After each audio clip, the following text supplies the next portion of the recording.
Hello বন্ধুরা, আসসালামু আলাইকুম। পাপড়ি মাশরুম অ্যান্ড অ্যাগ্রো ফার্মের পক্ষ থেকে সবাইকে শুভেচ্ছা। আশা করি সবাই ভালো আছেন।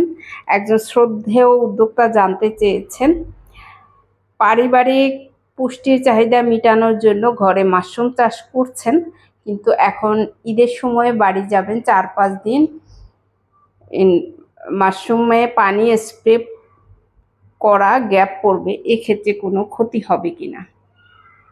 দেখুন, সব থেকে উত্তম হয় আপনি যদি কাউকে দায়িত্ব দেওয়ার উপায় থাকে, সেক্ষেত্রে সব থেকে উত্তম।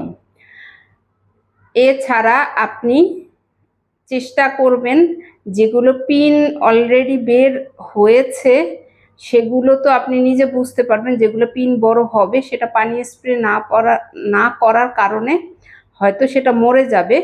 এটা স্বাভাবিক নিয়মটাই আপনাকে মানতে হবে। কিছুটা হয়তো লসের সম্মুখীন হবেন, কিন্তু আবার যখন ফিরে এসে পানি স্প্রে করবেন একটু সময় লেগে যাবে, আবারও ফলন আসবে।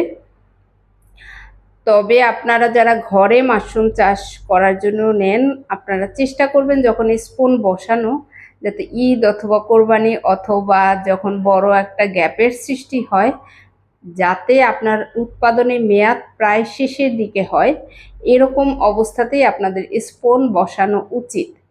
আর যারা কমার্শিয়ালি করছেন তাদের তো লোক রাখতেই হবে, অ্যানাদার অপশন রাখাই উচিত। একান্তই যদি না পারেন সেক্ষেত্রে তো লসের সম্মুখীন হতেই হবে। তবে পুনরায় আবার মাশরুম উৎপাদন হবে, কিন্তু সময় লেগে যাবে। আশা করি ভিডিওটি দেখে উপকৃত হবেন। ভালো থাকুন, সুস্থ থাকুন এবং নিজ ঘরে ঘরে মাশরুম চাষ করে নিজের পুষ্টির চাহিদা মিটিয়ে তুলুন। ভালো থাকুন, আল্লাহ হাফেজ।